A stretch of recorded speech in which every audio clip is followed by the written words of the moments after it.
All right, howdy, RFF picks, freaking subscribers and freaking viewers. We have a fun one for you guys. We're gonna go over straight up correlated bets, tips and strategies. The reason why that's something that we invest in, the reason why we don't go off of our knowledge on football, which we do have a big knowledge of football. We have a YouTube channel that has over 33 thousand subscribers. We're almost at 33.2K subscribers, and so we have a very eclectic, if I can use that word, knowledge on NFL and college football. But when it comes to correlated and especially how we do things, we don't like to really go on our own understanding. And so Alex, my comrade, he is very well versed in correlated betting. And so first, Alex, can you tell us the first time you even heard of a correlated bet before and what kind of drew you to that process being something that's very profitable for you? Yeah. So I think the first one actually was SBE. So our friend Cody, he runs a YouTube channel and TikTok and Instagram called Sports Betting Education, and he's kind of the one that started the trend of doing, maybe not started, but the first one that I started watching, doing correlated betting. And so basically, what it is having pairing up a quarterback and his number one receiver on one team versus another team that has their quarterback and number one receiver, expecting a shootout. And it happened during football season, and then now it's expanding throughout other sports, including esports as well.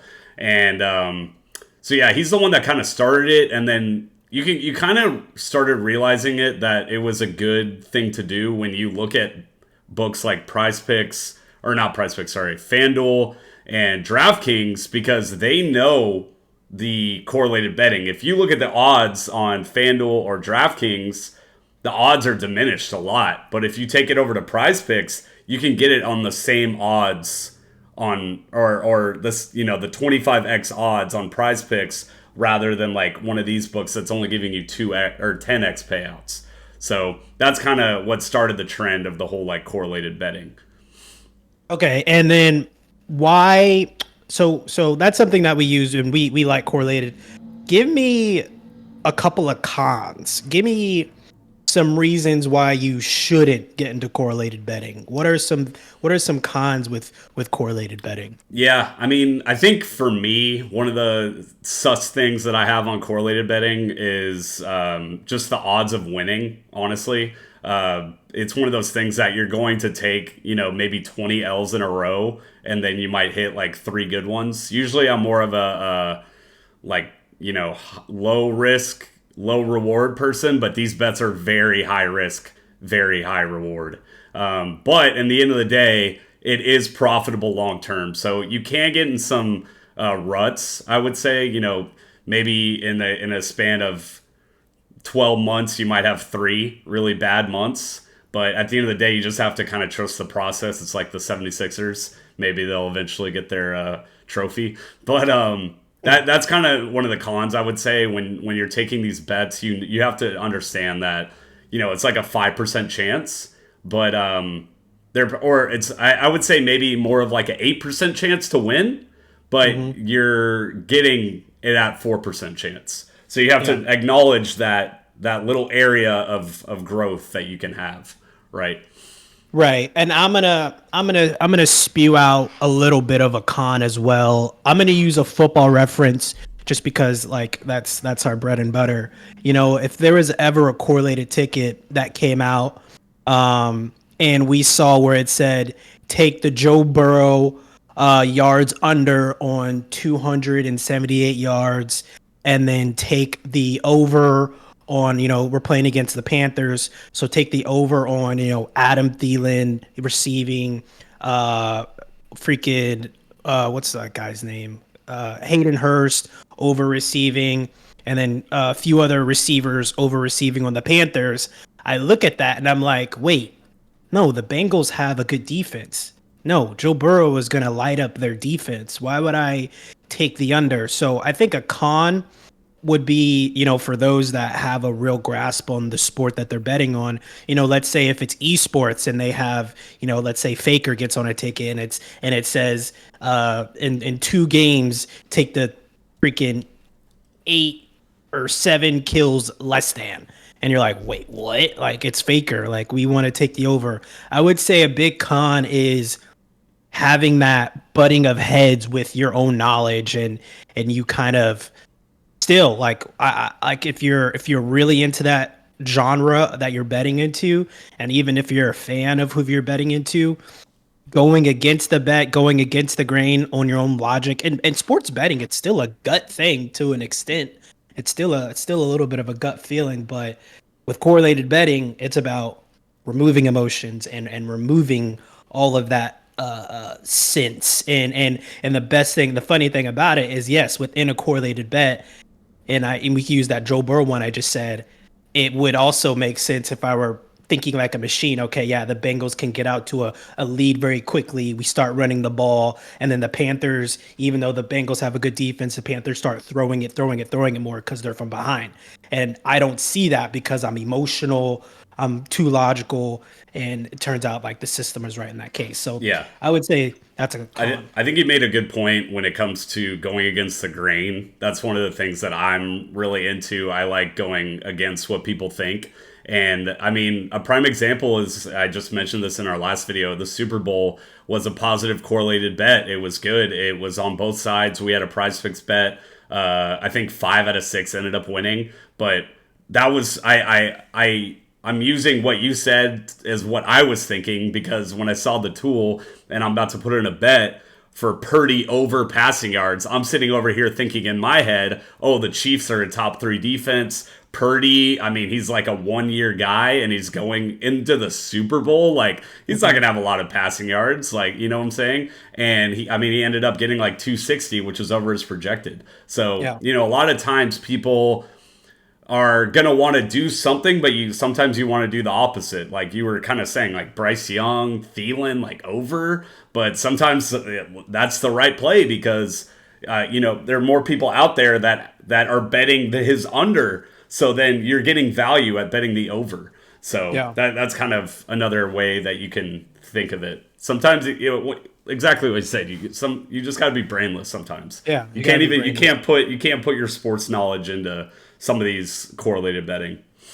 So, what are some resources and tools, platforms? What are the things that you're using specifically? Because we don't like to gatekeep. We don't gatekeep. Yeah. What are some things that you use specifically that help getting these correlated bets? Yeah, so Matt Downs, he started doing the DGF fantasy, so we're subscribed to him. Odds Jam, Alex Monahan, I think his name is.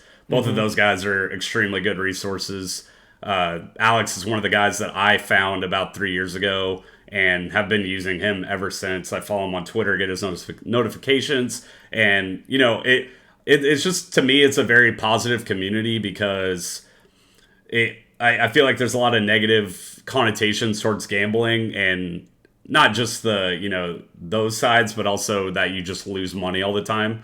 And so it's bringing it into like a good value, I guess, or like good faith. So Yeah. Yeah. Okay. Um, how can bettors use historical matchup data or weather reports or any type of outside data? How can they use any of that to help inform their correlated bets? yeah, so I think you can use it to an extent if you get certain news, like you said, weather. If you know it's going to be like a rainy game, but you have to Hmm. get it. You have to do it when you get the knowledge can't be there, right? So like you have to imagine that if you're getting this knowledge, you think that the Bills have like a great, like the weather's amazing, and then one Hmm. hour later you find out that there's actually going to be a giant snowstorm, right? So Hmm. then you could use correlated betting to bet on everyone's under. It was kind of a perfect example, like that game. It was 2 years ago, maybe a year and a half, whatever. Patriots, Bills. Patriots Bills, and Yeah. it's 30.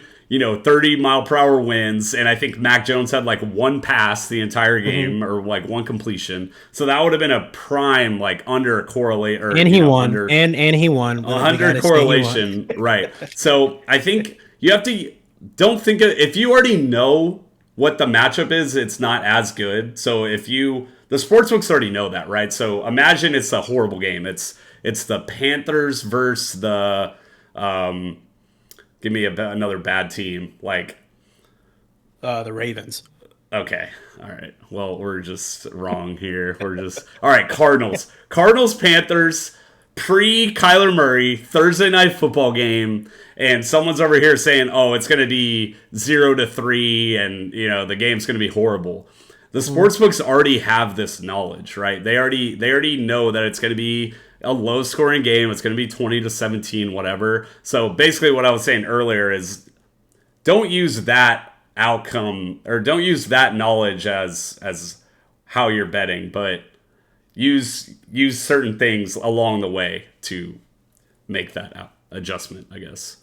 So let's say people don't have the necessary resources to invest into the tools that we have invested in. And let's say these people don't sign up for our Winnable, where it is free, and you just go to our Winnable. The link is going to be in the description. You sign up for our free plan, you'll get all of our free tickets. And if you want to get all of we get what, 1-2 free tickets a day, 1-2 free plays a day. But if you want to get all of ours, how many MVPs did we push out yesterday? Probably like 10, a lot. 10? Yeah, a lot. We're at the point where we're just going ham right now. Like you had said before, we have a Real Friends in Football channel, and now that football season's over, we're not putting as much effort into that, and so we have a little more time allotted into this and helping people. So right now we're just pushing a ton of bets. But I guess to answer your question, I would probably just start small. Everyone is going to find their own system. And another thing also that I really recommend to people is like tracking all of your bets. Okay. Whether that be on a site like Action Network or like an Excel sheet or something, but take the knowledge that you gain throughout your betting and find what's working for you, I guess. So one of the things that I started doing, I've placed like 10,000 bets in the last 3 years. I post every single one of my bets on Action Network, and that has kind of shown me throughout 3 years that my process works, right? So if you're losing, it's not working, right? So you got to find a way to make it work. And I think another thing, especially on an app like PrizePicks or Underdog, I feel a lot of the time you're out there just throwing out slips all day, and you're not really knowing what's going to hit or, how you're doing overall. You kind of have an idea, but if you're sitting there depositing, withdrawing like all day, you're not really going to know how much is going into it. So I would say that's probably the number one tip I would give to people is and make sure you know your bankroll, how much you're putting into it. If you're starting early, throw in like $1 and just make it like not a joke, I guess, but kind of test it and see how it works, and then you can always up your bets after that. So yeah, and we do take a marathon. This is a marathon, not a sprint type of approach. We post our plays anywhere from $5 to $50. We can post all of our bets on our Winnable, and then I think another important thing, just kind of going off what you said with like using Action Network to like track your bets, is you guys, you want to know why you're losing. Like there's usually a story by why you're losing. If you're doing something that's reckless, when you take Joe Burrow over passing yards, Lamar Jackson over passing yards, Patrick Mahomes under passing yards, like you're not helping yourself by making sure that there's not a story that can be had in all 6 of your picks altogether.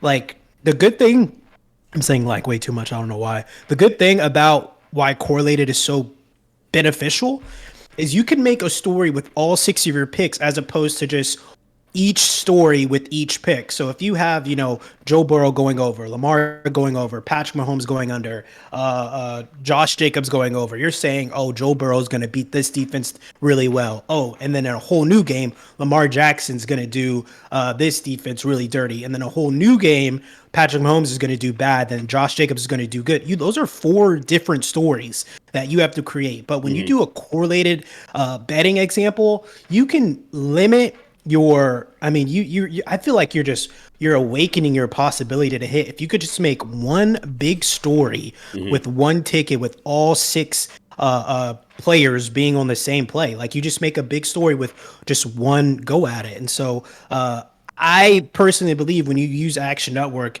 it's like showing your work. That's how you show your work when you do a math problem. You get it wrong, showing your work to where you can go back and see, what did I mess up on? How did I do bad? Like, why did I get this wrong? And so I definitely agree with you with using Action Network or using some type of tool to help track your bets. Yeah, whenever I started Action Network, I think right at the beginning I went down like 30 units and I was pissed and I hated seeing the red. And so that was kind of like a self-evaluation period because, I'd been placing bets for 3 months or however long it was. And I'm like, why am I in the red? Like, I want to find a way to get in the green. And that was kind of the moment that I started doing research. I started seeing what other creators were doing. And then after that, I started making money, basically. And so now I'm even like pushing it even harder. Now I'm putting in like more money into it because I'm not the guy that will, show things that I'm not personally investing into. So that's the other problem you got to watch for as well. Are people that aren't up front. What is one more thing within the confines of correlated betting that you would want to say to send us off? Yeah, I think kind of what you were saying, you want to try to find a story within your bet. I think that's kind of what it all comes down to, So we all watch sports. We know how it works. We know the outcomes of everything. Football, there are going to be almost like four sides to every game. There's going to be one team murders the other team, one team murders the other team. It's going to be a really high scoring close game or a really low scoring close game. That's almost like always the outcome.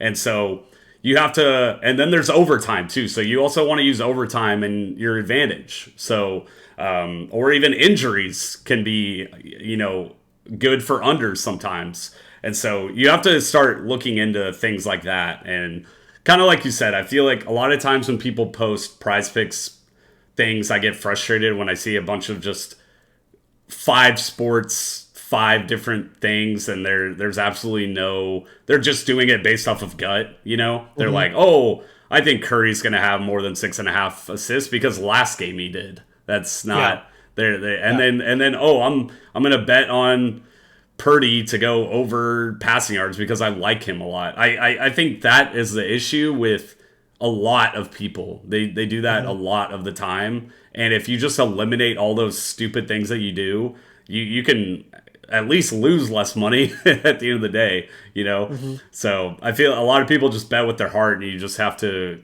get rid of that mindset. I think that's probably the best advice that I have. You have to be immune to losses and wins. Yeah, I think that's and one thing that helps with that is, guys, don't try to become a millionaire overnight. It's absolutely foolish. Like nothing that is worth like holding on to. I mean, it's like I'll just do a quick little example. Our channel getting to 33,000 subscribers and us being able to go to the Senior Bowl and pretty much just have the company pay for it just of how well we did. It feels so much better because we understand where we started. Like there's just a overall satisfaction to it as opposed to us, I don't know what it would be like if we just got it overnight, but it means a lot more that the simple fact that we got it out of the mud.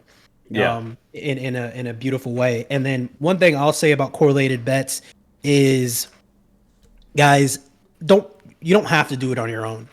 Like even if you don't want to use us, even if you don't want to use RFF picks, like I said, we don't go off of our own emotional understanding of the game. We've invested into multiple platforms, multiple softwares that give us these plays that helps us remove our gut and our emotion away from it. So if you don't want to invest with RFF picks, that's fine.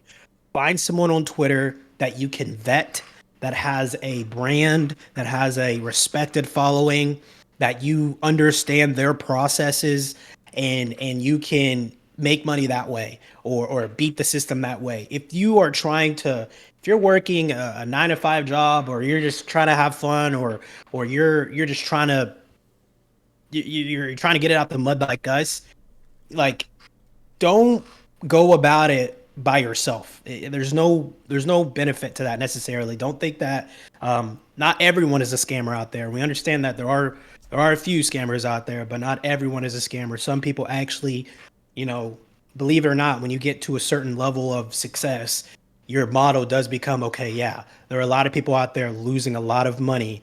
If I can help them, all right, okay, let's help them. And so, you guys don't have to do it on your own. Like I said, of course, you can sign up for our Winnable, use our free plan, code RFF for our MVP plan. But if y'all don't want to use us, fine by me. There are a lot of other um, beneficial sources out there that you guys can definitely rely on, I would, so you guys yeah, don't lose money. I would say like find a Discord channel, find people Mhm. to talk to, find get on Twitter and try to get it like a community and friendships on there. Mhm. YouTube, even like in our comments or other people's Yeah, comments, there's we got some always. reoccurring I think people. it's always just 1% better all the time, and never, once again, like never get too high or too low ever, Yeah. and just know that like yesterday we had some good wins, and then maybe before that we had like 3 days of losses in a row, but just Mhm. know that you're stepping into the day with a completely clean slate. Like you can win the next day, right? You can't get emotional and just start getting mad or upping your unit bet or whatever. You just have to keep the pace, right? Yeah. I Mhm. always think of the guy, that image with the pickaxe, and he's trying to poke at something, and then the gold is like right there, and you just Yeah. have to use Yeah. that. And so I'm not, Mhm. I'm not saying like, oh, today's the day, but I think it's just keep that grind mentality and keep a clean. Uh, it's very mental. Yeah. Is what I'm trying to get to. I think a lot Yeah. of it is mental. So Okay. So guys, definitely like, comment, and subscribe. Our next video, what we're gonna do next Sunday, we're gonna go a little bit more into expected value. That's what we'll go in on. We'll have some questions. And guys, if you have any questions for us, put them in the comment box, and we'll definitely keep track of them. Follow us on our socials, and most important thing is, do not forget to like, comment, and subscribe. see y'all.